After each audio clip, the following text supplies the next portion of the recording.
So, what I thought I would do this evening is certainly discuss Israel, since that's on our minds. Oh yeah. And I have a couple of articles. I'm not sure we'll do. I have two articles. I don't know that we'll do both of them, but the subject of the articles is Israel as the promised land, and basically that is the Jewish idea, and that idea is under, I would say, no small amount of stress these days. Um, um, I was actually on a discussion with priests and rabbis, and actually Elliot Dorff, who is a senior legal mind in the conservative movement, was kind of going over the history of movements within Judaism, and we actually, I think it was on probably our Monday night sessions, where we read the different articles of the principles of Reform Judaism, and one one thing which I'll just note, I just want to begin the discussion. I thought maybe we just have a little general discussion about Israel, and then maybe jump into these articles. But Judaism has always understood itself as being both a nation and a religion, um, and a nation in a sense that you're born into Judaism. Most of us are Jews by chance. Namely, we had the happenstance that either one or both of our parents are Jewish, and some others, including on this screen, are Jews by choice, which means they've actually made a choice to join. So if we were strictly a nationality, that would that we can understand, but nations, particularly in ancient times, people could live in other nations, but they wouldn't be members of other nations. But Judaism ultimately does allow for conversion, which means that you can get into Judaism by conversion, and once you're in Judaism, you're also part of the people Israel, Am Yisrael. Um, and that was pretty much understood for all of Jewish history until late 1700s, early 1800s, with the Western Enlightenment coming in, and this new, very strange idea that Jews could simply be members, citizens of their nations with a different religion. This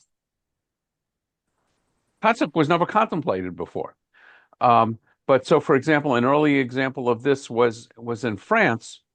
I think in 1806, um, I think Napoleon, I'm pretty sure it was Napoleon, convened a Sanhedrin, what he called the French Sanhedrin, even though the Sanhedrin hadn't convened for well over 1,000 years.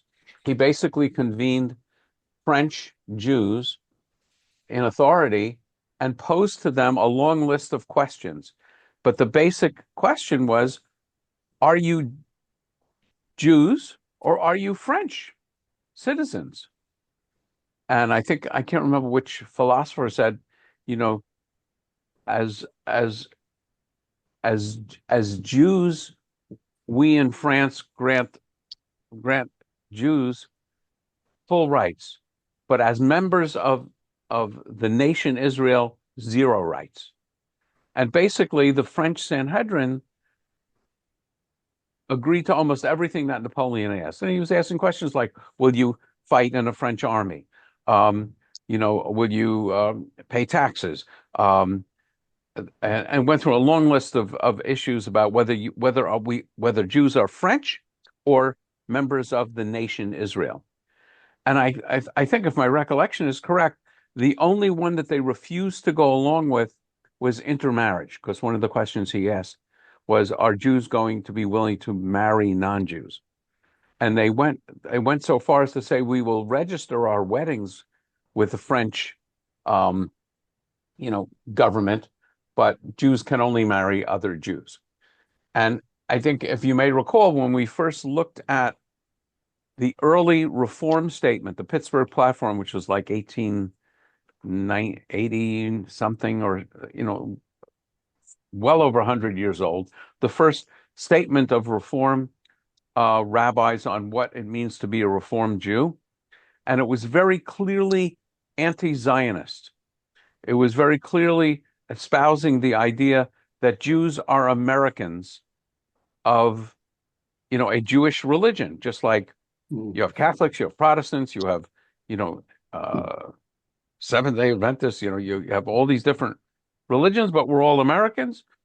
The early reformers were basically saying, and so we are Jews, and in fact, the early Jewish movements use the term Hebrew rather than Jewish. So uh, the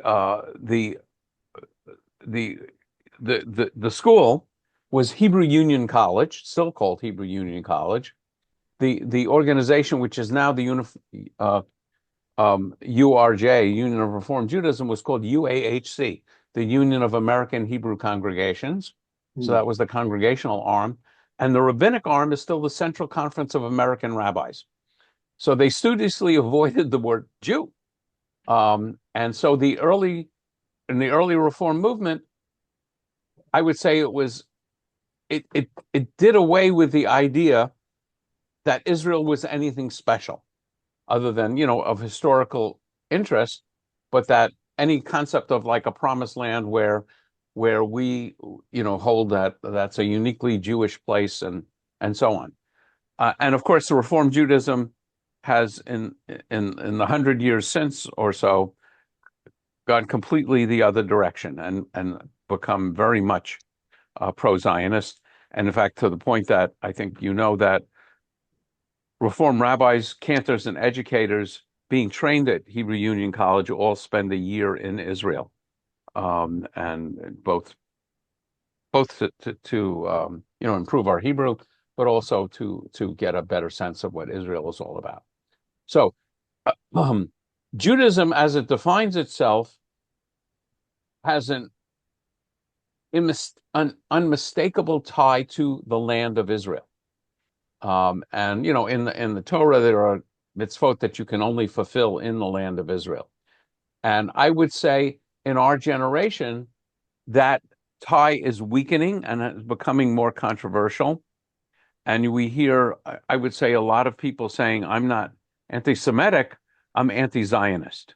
That I have no problem with Judaism as a religion, but I have a problem with the state of Israel being a Jewish state. And that's a real issue, I would say, in the world. And the two wars that Israel is engaged in now, a war in Gaza and a war against Iran, has by and large turned world opinion against Israel, in no small degree, and that there are a lot of people who are very much anti-Israel. And so I'm just curious as to, if you have any thoughts on that. And then we'll get into this question of Israel as a promised land. I have two remarks to make. When I lived in French Canada and province of Quebec,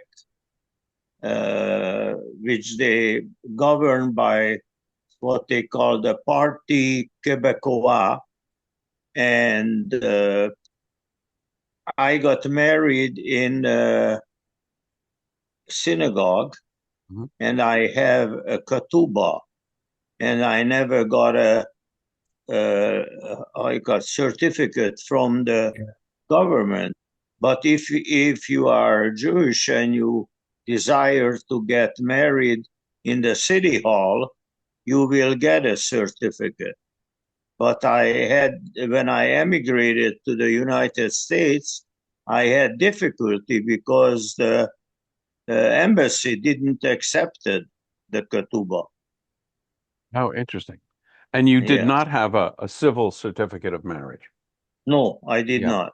Yeah. And that's actually true I think in many countries, certainly in Europe.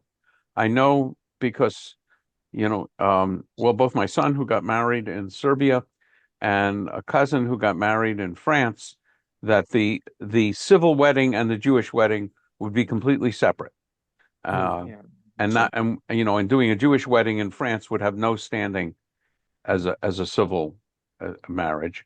And in the United States, we're in a very interesting situation where when I conduct a Jewish wedding, I am also authorized by, in this case, the state of California, to sign the marriage license, and it is both a Jewish wedding and a civil wedding. So I will first call on Les, and then I can't remember your name. No, I can't remember your name. But when as I remember, I recall that in Iran and in Middle East, both of them was accepted. I mean, we had the ketubah, and also we have been signed in the city, in the Yeah. Mm-hmm. Yeah. Okay. Both of them, and no problem. Okay. Les? Rabbi, this is a hard question, I think, to answer. Do you know where the basis of anti-Semitism truly comes from? Is it because we think we're the chosen people? What have we done? So on my on my website, look, under classes, look for my classes, anti-Semitism. When the war in Gaza broke out, there was a huge political dialogue going on, and people were asking me the question you're asking: why is it always true that people have always hated the Jews? And so I made what amounts to an hour and a half video on that subject, and I think I've gotten well over 2,000 views by now. So I refer you to that. But the simple answer is Judaism. The simple answer is Jewish teachings have throughout history been not exactly compatible with the powers that be. So, in Egypt, Jews were persecuted. In Greece, in Rome, in all other nations, every nation in Europe has expelled its Jews from one time or another. I think with the single exception of Holland, and of course the Americas never did. And so for example, Christian anti-Semitism is easy to understand because Jews rejected the idea of Jesus as being the Christ, as being the Messiah. Well, they thought we were Christ killers. And also were blamed for the murder of Jesus. And in Muslim anti-Semitism, Jews rejected Muhammad as a prophet, and so therefore you have Muslim anti-Semitism. But interestingly, getting back to France, Voltaire was a horrible anti-Semite, and Voltaire's anti-Semitism was focused on the idea that Jews considered ourselves as a nation. So we're a nation living in another nation, and that idea was unacceptable to a lot of Western governments and thinkers.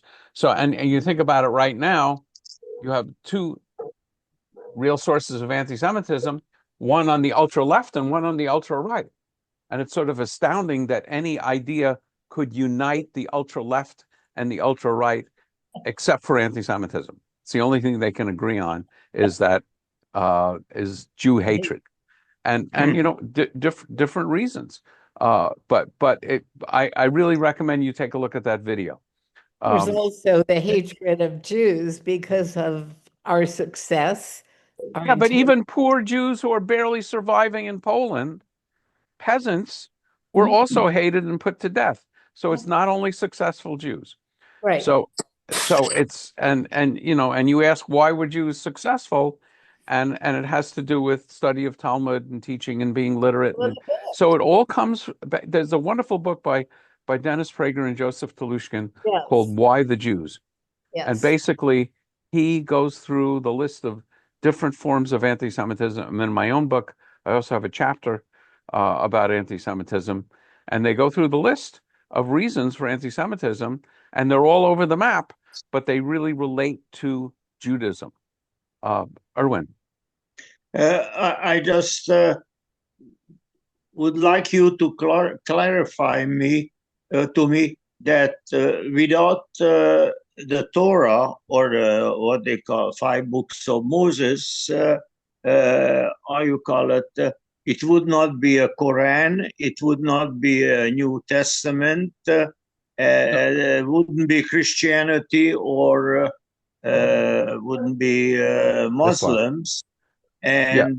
And also, I would like to point out, I'm sure Voltaire knew this, and Robespierre also knew this, that without the help of Rothschild, who how you call it, financially helped the 100-Year War of France, France would have been in a major problems. Yeah. So I don't know much about Rothschild, but what I will No, say is, he hold financed. on. He Yeah, I understand. financed. I understand what you're saying. So in terms of Christianity, Christianity absolutely accepts the Hebrew Bible and incorporated the Yes. Hebrew Bible as its Old Testament. But what Christianity basically said were Jews failed in their arrangement with God, so that the child of Judaism, namely Christianity, it becomes a new covenant, which then takes effect. So Christianity, as I understand it, if somebody comes up with a whole brand new religion, people are very skeptical of it. A newfangled religion, think about, the I don't know, uh, the various cults, Jim Jones and so on. But so that was one of the ideas that why Christianity adopted the Hebrew Bible. What they were saying is our religion isn't a brand new religion. It's basically the completion of an ancient and well-respected religion, Judaism. But when you have, a new kind of a revolt against the old thinking, the new thinkers reject the old thinkers because they haven't come along. And it was so Christianity clearly adopted the entire Hebrew Bible as its own Bible and saw itself as a direct descendant of Judaism. Islam is a little more complicated because the Quran certainly is influenced by the Hebrew Bible and also influenced by Christian scripture. But the Quran, basically what the Quran says is that every people were given a revelation by God, and only, Jews and Christians wrote down their revelation. So we're people of the book, but we got it wrong. And the only the one who got it right was Muhammad, who had the Quran dictated to him by Gabriel. So anytime you have a new kind of outgrowth of an old idea, chances are the new proponents don't necessarily love the old proponents because they're rebelling against the old proponents. So it's not entirely surprising, but there is no question that Judaism gave birth to both Christianity and Islam. Hi, Robert. We are discussing Israel as a promised land, and let's raise the question of the reasons for anti-Semitism. But I strongly encourage you just to watch that video, and I think it was pretty well received. Is it called Why Anti-Semitism or I think the history of anti-Semitism. If you go to my website, Gotcha. look under classes and look under anti-Semitism, Okay. you'll Thank find you. it pretty easily. Okay, so maybe what we'll do is start reading this article.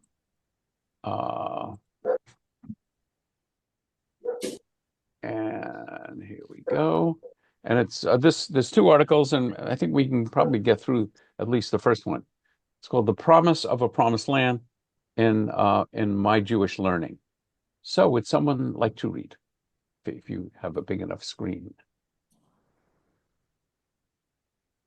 Okay, so hearing none, I will be happy to read. The Promise of a Promised Land. In the Bible, possession of the land of Israel is tied to moral behavior. The point of departure for an understanding of Israel's significance in the Bible is that the tribes were united as a nation on the basis of Torah's covenant prior to their arrival in the land. In the Bible, the land is less often called the land of Israel than it is named after the Canaanites and other peoples dispossessed by the Israelites. Material and moral meaning. The land of Israel is perceived as the promised land, the acquisition of which involves a moral and religious problem, and to the possession of which a moral condition applies. The previous inhabitants of the land lost their right to it because of their sins, and the Israelite tribes will continue to reside in the land only if they be just. As a consequence of the problem and condition attached to the acquisition and possession of the land, it acquired a special role and assumed a special character. Even as the basis of the nation's material existence, it symbolizes a religious destiny. It is the Holy Land, and only in it will the nation achieve a worthiness such that the Lord will dwell in its midst. The land of Israel is thus the land that was promised as a national homeland, the basis of the nation's economic wheel and state power. But at the same time, it symbolized the Torah's universal moral and religious meaning. These two faces of the land were meant to be complementary, but in the course of the nation's history, they were also in competition.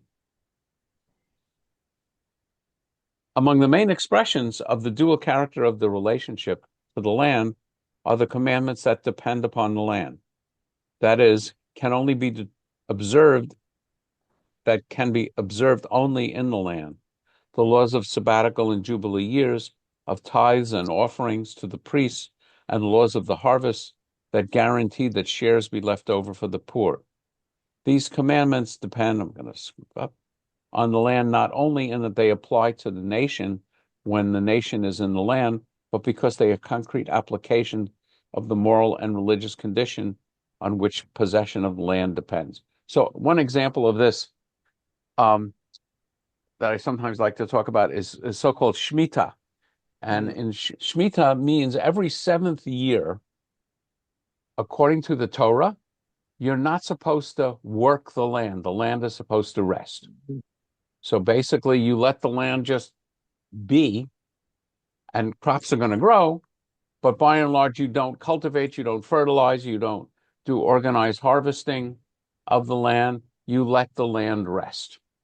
And as long as we're sort of very rural hunter-gatherers, that's not a huge problem.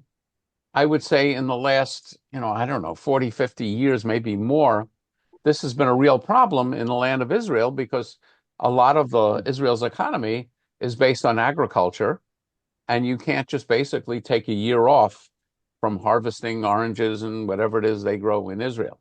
So the rabbis have come up with a clever solution to this, because this only applies to land that is owned by Jews. So what the rabbis did was they didn't declare this for all time, but they said in any year in which the rabbis declare an emergency of the 7th year, then the land can either be sold or leased to non-Jews. And since non-Jews own the land, then you can work the land and harvest the land and sell it per normal. The important thing that made me think about this is that this idea of letting the land rest every 7th year doesn't apply outside the land of Israel. So in Rabbi, Oxnard, you can let the crops grow. Yes. Yeah, Rabbi, if you go past where I live, 20, 25 miles, where they have strawberry fields and tomatoes and all that, sometimes you see a completely empty land for a whole season, and next year you see it, they planting something on it. So yeah, I think that has to do with land management and economics. It doesn't have to do with Torah. And I for a while, I worked for a company in Camarillo that I had my window looking out over a big field, and they would be growing different crops on it. And I would say almost the day after they harvested everything, they would be plowing it up and planting seeds. So it was continuous. So, I think from the standpoint of agricultural management, sometimes it's a good idea to let the land rest. Yeah. But I think now it's more that, they plant fertilizer, artificially fertilize the land and put enough food in the land that they can continue doing it. But that is a commandment that applies only inside the land of Israel. And I remember one time, I will never forget this. I think it was in the Jerusalem Post. There was a entrepreneur in Israel during the Shemitah year where he was saying, you can fulfill the mitzvah of having your land be fallow. He said for whatever it was, $18 or $36, he will lease you 1 square inch of land in the land of Israel and promise not to do a thing with that land. But since you would be the owner, you get the credit of the mitzvah of allowing that land to lie fallow. I think that was a great example of what we call a Yiddish cup, a Jewish brain. Less. So this law, or whatever you want to call it, that was universal for all of Israel. So in other words, say like every 7 years, everybody had to stop growing, or was it rotational where some people would say, I'll do it this year, and No. others, There is a Shemitah year. it was And on that universal? year, if they were going to lease it, because typically they would lease it to Palestinians, and the Palestinians would technically own the land for that year, and same people would keep working it, but it's kind of like selling your chametz on Yeah. Passover. It's a little bit like a legal fiction, and that's actually technically, if a Jew doesn't do that on land in Israel, it is possible that the vegetables grown in that land would not be kosher. So that's the only time a vegetable might not be kosher. And then, of course, all the laws relating to animal sacrifice and going to the temple and everything else, these are laws that only apply in the land of Israel. So that's kind of what this article is referring to. Wow. I'm going to continue with it. Rabbi, can you make it a little bit larger? Because I like can make this, it only slightly larger. thank you. Yeah, That's a lot Yeah, larger. that's a lot good. larger, but then I can't see it. Okay. Thank you. That's good. Okay. So the idea underlying these commandments is that the nation is not the absolute owner of the land. The land is God's, who created it. God makes the land available to the people that they may live there justly without powerful individuals or groups becoming masters of it, lording over all. The land is sanctified by moral possession of it. In addition to these commandments, there are ritual commandments specific to the land of Israel and Jerusalem.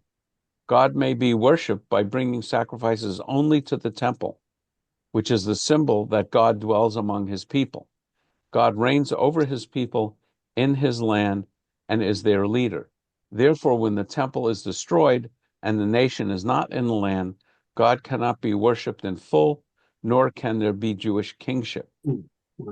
And of course, we recognize that when the temple is destroyed, I use these words deliberately and carefully, the rabbis of the time reformed Judaism into a very different religion, into a religion based not on animal sacrifice at the temple in Jerusalem, but a religion based on prayer, on study of sacred texts, and of fulfilling commandments, and of inventing lots more commandments.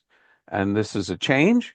Where do the rabbis get the chutzpah to completely change Judaism? They get it by a myth, which is that when Moses was on Sinai, Moses got 2 revelations, the written Torah, 5 books, and an oral Torah, which has in it these ideas of, in case of destruction of the temple, break glass and read these instructions. So I'm greatly oversimplifying the Talmud, but basically the Talmud is taking the material that we hold, I'm choosing my words very carefully, that God gave to Moses 1,000 years before the temple was destroyed. In the Talmud, there is the instruction of what to do if you don't have a temple. But it's a radical change of Judaism. A fanatically exclusive attitude was shaped as a result. A legitimate Jewish kingdom is possible only in the land of Israel, and only when the temple exists, and only when the temple exists at Jerusalem, I guess in Jerusalem, and only there and then is it possible to live a fully realized Jewish way of life in keeping with the Torah. For that reason, it is said that a Jew who lives among the Gentiles is that he is one like one who has no God. And I guess that's mentioned in the Talmud. Less. When they're saying a legitimate Jewish kingdom, does that mean we're going to have a king come back? Well, Yeah. when we hope for the Messiah, that's what Messiah means. So the king will, A king of okay. Israel. You know, we sing David Melech Yisrael, Chai Chai V'Kayom. That basically the idea of a Messiah is that there will be. This is a traditional, I would say, Orthodox belief that there will be a Messiah. The word Messiah means one who is anointed. Who's anointed? The kings are anointed. So there will be a king of Israel, and the temple will be rebuilt, and we'll get back to that good old-fashioned sacrificial Judaism, which I don't believe will happen for a moment, but that is sort of the traditional belief, and that can only happen from the house of David, and it can only happen in the land of Israel. Wow. Okay. So now, of course, I would say the Reform take on that is that we do not teach so much about an individual Messiah, but a messianic age. And the messianic age will be when we have solved the problems of the world, when we make peace, when we feed the hungry, when we cure disease and achieve what's often attributed will happen in the day of the Messiah. The Reform movement doesn't focus so much on an individual person who will be a king of Israel and a rebuilt temple in Jerusalem, but an idea that we're working toward this prophetic vision of a world redeemed. Paul. Yes, what do the farmers do who own the land during those 7 years when they're supposed to give the land up for Yeah, so they don't do anything. I think they can. I think the poor can take the fruit that just falls off the trees, but I don't know how often this actually happened. But they do keep track of it. So Yeah. the last Shemitah year was a few years ago, and I think basically you've got to sell the land to a non-Jew or lease it to a non-Jew for a year so they can keep working it. I see. I don't know how much land is really left fallow. Okay. Why this land? What is there about this land in particular for it to be made the homeland of the chosen people? The Bible sings the praises of the land's abundance and its beauty, but there is nothing religious in that. A theological dimension appears in the book of Deuteronomy, where a point is made about the difference between Egypt, which drinks river water, and the land of Israel, which drinks rainwater. Rain is the symbol of divine providence. Furthermore, according to the biblical stories, in the great riverine countries, a nation's sense of ownership of the land and master of its destiny is reinforced, leading to the development of tyrannical regimes and slavery. I think the basic idea, and Rabbi Diamond, I think, refers to this. If you're really dependent on rainfall, you're much more intimately dependent upon God in this thinking. In Egypt, the fields around the Nile would flood periodically in different seasons, and that would water the fields and allow crops to grow, which didn't seem to have the same direct connection with God and with rain falling from heaven. And continuing on the same theme.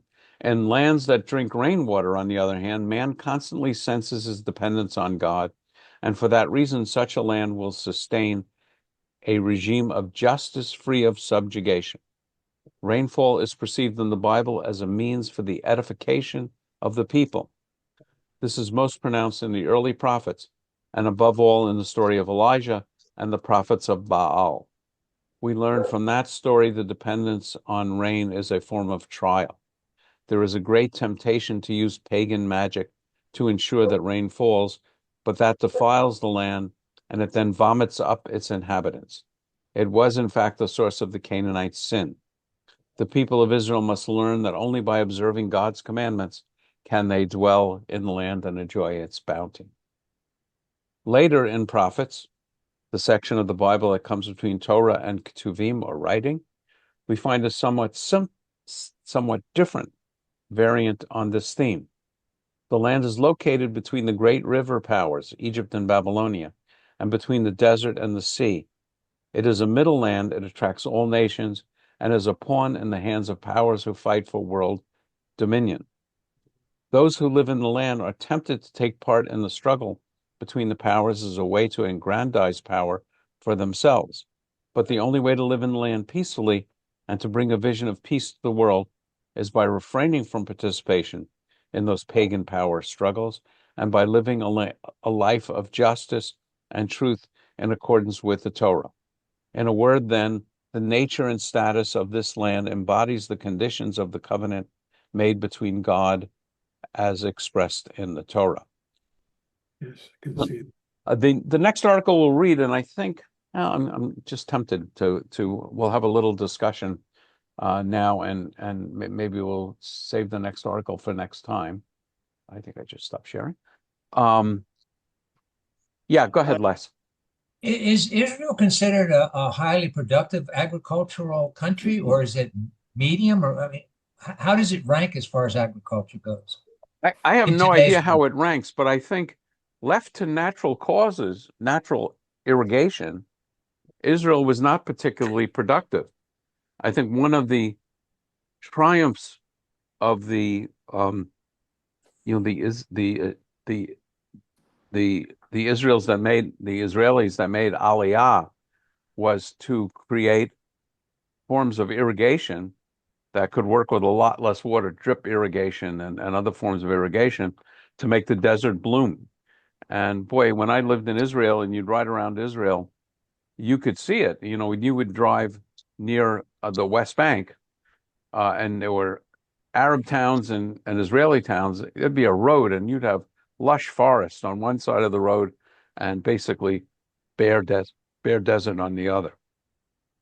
So I think in terms of world production, Israel has a significant element of its economy, but I think that's fairly recent. But they're not depending on, I mean, they depend a little on rainwater, but that's not their primary source of water anymore, is it? Well, there is rain. Yes, No, they get rain. I understand that. ultimately it's rain, which fills the Sea of Oh, Galilee, okay. and the River Jordan. But now there's desalination plants, and what they did was, rather than just rain naturally falling on fields, they would create irrigation, including drip irrigation, which would be much more efficient with the use of water rather than just flooding a field. Right. You have pipes that drip just at the base of Yeah, plants, so because you you don't can have. kill plants if you overwater them. I mean, that's Yes, a yeah, problem. and So you have yes, to, and you can have famine due to too much rain rather right. than not enough rain. Yeah, Erwin. I I I don't understand that. How can God make a covenant with an inanimate object like the land? The covenant, yes, I absolutely agree with you. The covenant is between God and Abraham and Abraham's descendants, but Yes. the land is part of the covenant. So the land is an element of the covenant. One of the conditions that God is going to fulfill is that God is going to provide a land for the Israelites to dwell in, as long as, and this is hinted at in this article, I think it's more in the second article, it's as long as the Israelites, the people in the land, are obey the rules. And the Bible uses the language that the land will vomit out the inhabitants, just like if you ate a bad bit of meat or something and it goes into your stomach and it's festering there, your body's natural reaction is to get rid of it from one end to the other efficiently. And so there is this idea in Judaism that we are allowed to live in the land only so long as we're loyal and faithful to the covenant. And the traditional understanding of why the Israelites were expelled from the land, rather than just attributing it to the Babylonians and to the Romans, they basically said it was for our sins. I'm going to do a session on on the rabbinic understanding as reflected in the Talmud for the destruction of the Second Temple. And it was due to overzealous faithfulness to the law and to, I would say, it's called sinat chinam, baseless hatred of Jews for each other, that the temple was destroyed. And there's a very interesting story of Hamsa and Bar Hamsa Yes. in the Talmud, and we will discuss that. I think we'll discuss it next after Yeah, but Rabbi, we can see this in the if you read Judges. Yeah, there's all kind. Yes, so there's all kinds of horrible stories in Judges. Yes. But so the interesting question here, and Rashi and the rabbis take this back to the question of why does the Bible open with creation? As I think Rashi summarizes that if the Torah is just understood as a book of laws, it should open up with laws, right? And the discussion is always it should have opened up with Exodus 12, the laws of how you make a Passover Seder, because that's the first systematic exposition of laws. But instead, the Bible opens up with, in the beginning, God created the heavens and the earth, and so we have two stories of creation. So the question is why? And the traditional understanding is to, again, almost in the words of Rashi, to make it clear who the owner of the earth is, namely God. Because Rashi says there will come a time when people will accuse the Jews of illegitimately conquering the land. Hard to believe, right, that people would do that. And so the response is, it's God's land. God can give it to anyone God wants to. And so why did God allow the Jews to conquer the Canaanites and the Jebusites and all those other ites? Is because they were living sinful lives, and God allowed the Jews to live in the land, but then the Jews started moving away from being loyal to the covenant. And so the Jews were expelled from the land. And the idea is hopefully at the end of time, there will come a time, a messianic age, when we will all go back into the land. That's So, one of the prophecies about Messiah. Yeah. So, Rabbi, when Jacob went to Egypt and lived there, and he became very prosperous, and that was because the land became God's land where Jacob lived. I don't know that Jacob lived in Egypt, unless you're talking about when he went down to join Joseph. Yes, yes. Yeah. So there was famine in the land of Canaan, the Yes, homeland but for the Jews. So the Jews all went down to Egypt. yes, but then that bad land what the Pharaoh gave to Jacob become fertile, and Jacob became very rich, and I'm not so sure that I follow the story that way. But Jacob basically, the Pharaoh gives the Jews a separate chunk of land to live yes. in Goshen, and then ultimately they become a slave people to Egypt. And roughly 400 years after Jacob, the Bible teaches that there's an exodus back into the Holy Land. Yeah, but the Pharaoh gave land to Jacob, and the land belonged to God. So why did I, I don't have any answer for you. I mean, I don't have any answer. What is God thinking? I don't know. I don't know. But the basic story of Judaism is we were in covenant, we were happily in the land and obeying God. We disobeyed God, and now we're scattered across the world. At some point in time, in the end of days, when the Messiah comes, all the Jews will go back to the Holy Land. So in my midrash, it is very simplistic. I believe where we live, and if we believe in God, that's God's land, because God lives within us. Yeah, so I would say, on one level, all the lands are God's lands. Exactly. So, I mean, God's the owner, God's the landlord, and we're strictly tenants. And if we don't obey the terms and conditions, we may find ourselves out on our butts less. I'm sure that Pharaoh did not consider the land God's land. I'm sure he considered it his land. And the only reason I believe he gave Jacob and the 70 people who came with him was because of Joseph. Right. And he was doing it out Right. of respect for Joseph. He wasn't honoring Jacob, he was honoring Joseph's father. Yes. Yeah. I don't. And he did not believe that that was God's land. I guarantee you that. Right. I agree with you on that. Jerry. All this reminds me of what my grandmother of blessed memory used to say, that we all live on borrowed time. And our time, who we are, what we are, belongs to God. So, the idea of, our idea of the beyond is so different than the Egyptians, who stuffed their, um, it's not a casket, I forgot what Yeah. they, their Sarcophagus and yeah. yeah, Right. with all kinds of worldly things. Right. And we literally strip ourselves and are buried in a shroud if we're Right. of, of some sort of traditional Jew. So it's so different.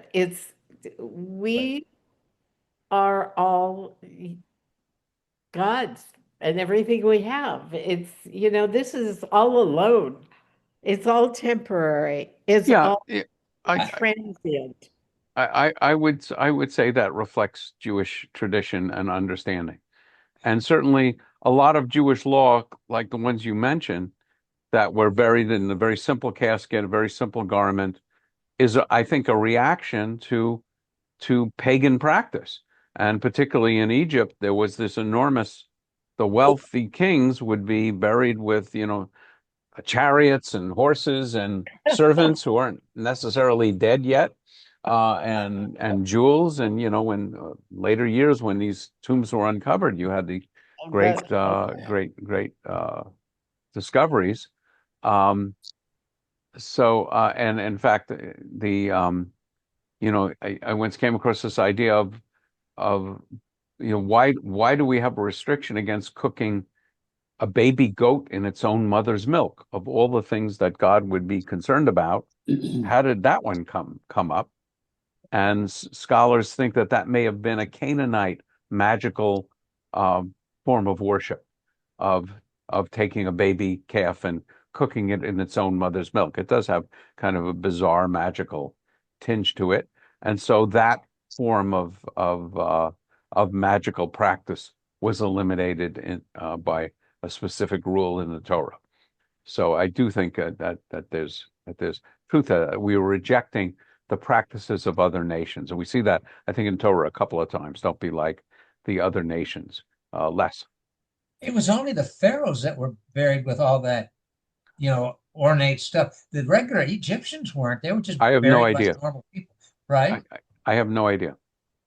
Oh, because I always heard it just being the pharaohs that had all that stuff. Yeah, I mean, I think the pharaohs had these grand tombs. I don't know what the average person had, whether he would have some jewelry Oh, or they might have some, but not yeah, the ornate and all yeah. the And extra and stuff. in my world at when I'm conducting funerals, people will often put things in the casket, and it might be pictures of grandchildren. It's sometimes it might be a golf ball or something, and it's and people always ask me, is this okay?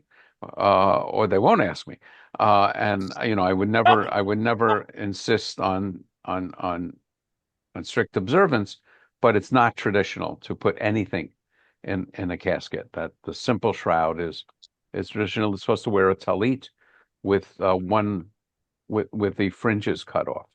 Oh, I think with really? one of the fringes cut off.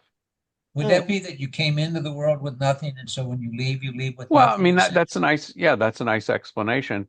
Another explanation is apparently in ancient times, exactly what you're describing. Wealthy people would have very fancy funerals, and poor folks would have very simple funerals. So people would be shamed if they could only afford a simple funeral. So the rabbis decreed that everyone should have a simple funeral. I mean, there's this great story, and forgive me for telling it again if you haven't heard it, or if you have heard it before, forgive me if you haven't heard it, and don't forgive me, about the Reichman family, which were very wealthy Canadians, I think, in the alcohol business, and liquor business, Yeah. and Orthodox Jews. And when old man Reichman died, he left 2 notes for his sons. One to be opened immediately on his death, and the other one to be opened 30 days after his death. And in the envelope that was to be opened immediately on his death, there was a message from Papa to his sons saying, "There's a certain pair of socks, in my upper left-hand drawer, in my closet, and I want to be buried wearing these socks." Okay. They took the socks to the Chevra Kadisha, to the mortuary, and they said, our father wanted to be buried in these socks. And they said, absolutely not. You can only be buried in the simple shroud. You can't be buried in anything else. And they insisted.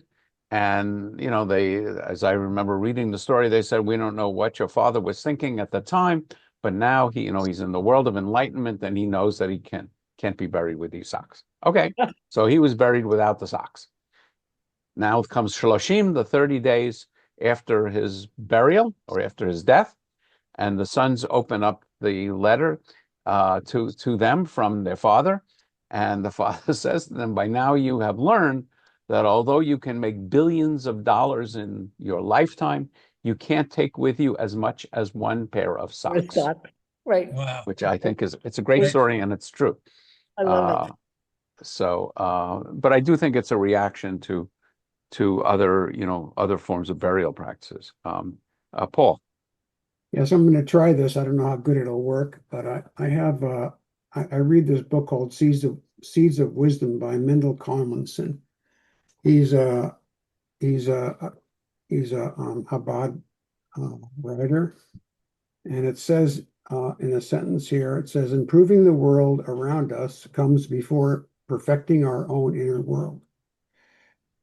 And the idea behind that is if God says that we're supposed to plow the land and make the land fertile and do everything to the land and wait until it's the 7th year and then stop, that would mean that God is wanting us to perfect our own inner world, which means that we want to be in allegiance to God, and we believe wholeheartedly in God, and we will follow what He says. That's one way of looking at why God wants us to let that land fallow, make the land not usable. And if I was that person that was perfecting my own inner world, I would say to myself, okay, well, I've been here 6 years and I've been working the land. God tells me to stop working at the first day of the seventh year of the land to be worked. And I would do it without a question. I would do it because it's leaving the assumption or leaving the idea that God is precious to me. I want him to be understanding of me, and I want to be understanding of him. So I'll follow what he says. That's what I'm seeing. So I didn't quite understand your mention of perfecting the outer world rather than the inner world. It's perfecting the inner world. It's not. Okay. So what I would say is the Jewish approach is do the commandments, obey Jewish law. It doesn't matter what's going on in your inner life, in your inner world. It doesn't matter how it makes you feel. It's do the commandments. So some of them, like feeding the hungry and so on, are consistent with us feeling good. Others, obeying the Sabbath strictly, not turning lights on and off during the Sabbath, not tearing toilet paper during the Sabbath, keeping strictly kosher, not wearing a garment made with wool and linen. There's lots of commandments that, I think are, in terms of our inner life, they're confusing, but the traditional Jewish approach is we're not to second guess why God creates these commandments because we just obey them. what I would say in both in the conservative movement and in the reform movement, we figured God has given us brains for a reason, and therefore we can question. But that's difference in the movements. Less. I would think that the land has to rest because God had to rest. If God had to rest on the seventh day, shouldn't the land rest on the seventh year? Well, we don't know that God had to rest. We know that Well, God he rested. chose to rest. Okay. Right, I right. agree with you on that. Yes, But I yes, think that would then the seventh year would be the land needs to rest as God chose to rest. I right. think So there's a then the parallel. question becomes, if we now have developed agriculture to the point where that's not a necessity, do we still do it? Or do we find a way around it? And of course, Or do we say God chose and we choose not to? Is that what you're saying then, well, no. essentially? What I'm saying is that traditional rabbis would never choose to disobey God, but they would choose to invent a legal fiction like selling the land to non-Jews where they can get around it. Wow. And the same thing is happened when I came here for Shabbat.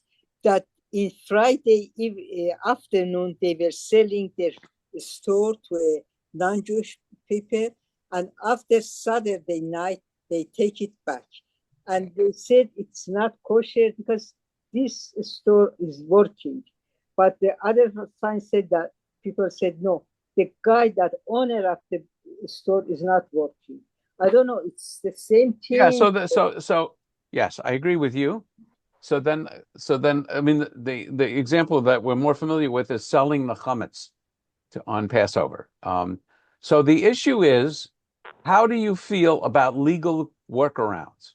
How do you feel about legal fictions that allow us to disobey the simple meaning of the Torah and continue our lives? And either you will say, we love the cleverness of the rabbis for working around the simple meaning of the text, or you will say, the Jews are not faithful to the law because they're going astray from the meaning of the law and focusing on the letter of the law. And I would say the latter description was a criticism of the early Christians against the Pharisees, who were much more focused on the letter of the law than the meaning of the law. Jim. I'm sorry, I've never heard you can't tear toilet paper on the Yeah. Sabbath. Is that right? Yes, Yeah. that's right. Why? Tearing. Why? Because it's in the Mishnah. Tearing is one of the. You know what the Mishnah is, I think. Maybe not. Yes. Okay, the oral law, Yeah, yeah, and yeah. it says basically in the Torah it says, "Do no work on the Sabbath, malacha." But and working on the Sabbath is punishable by death. Okay, so you would think if the violating the Sabbath by working on the Sabbath was so serious that it's punishable by death, that somewhere God would have told us what is it in Malacha that we're not supposed to do, right? And sure enough, in the Mishnah, Tractate Shabbat, there are 39 major categories of work, and one of them is tearing. So, and even separating.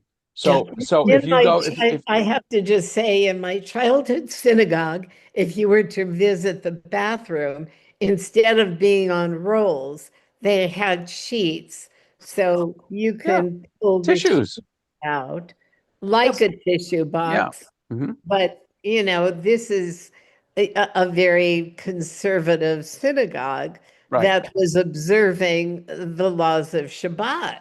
right. But So on that time, did they have toilet paper? Yeah, there was Jerry's not that old. toilet paper, but this is a different way of housing the toilet paper so that one didn't have to tear. Right. And So yes. So the answer to Jim's question is yes.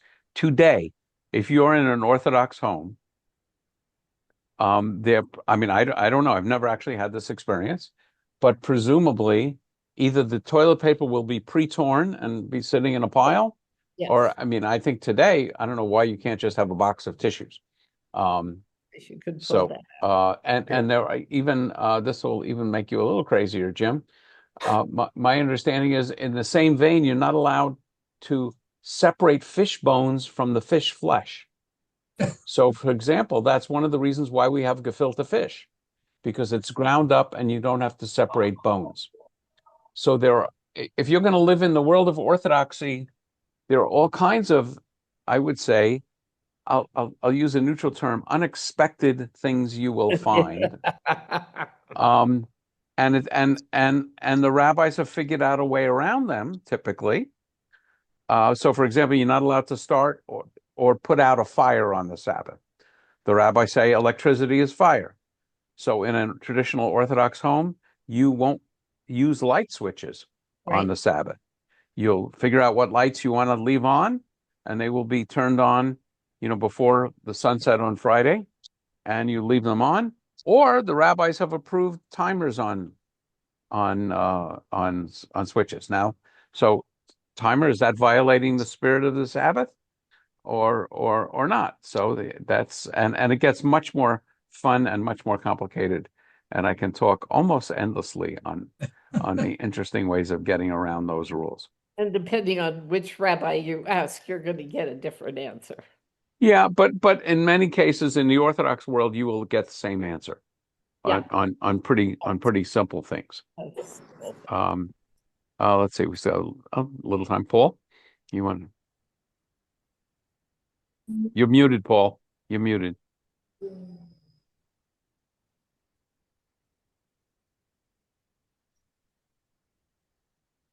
It's like he's frozen too. No, he's not frozen. I can see you blinking.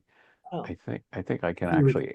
Okay, there you go. You know what? I muted myself because my dog snores at night. Oh, she's a pug, and she makes the loudest sound of snoring I can imagine.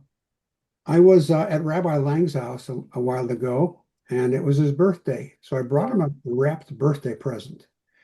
And it happened to be just before the Sabbath. And I gave it to him.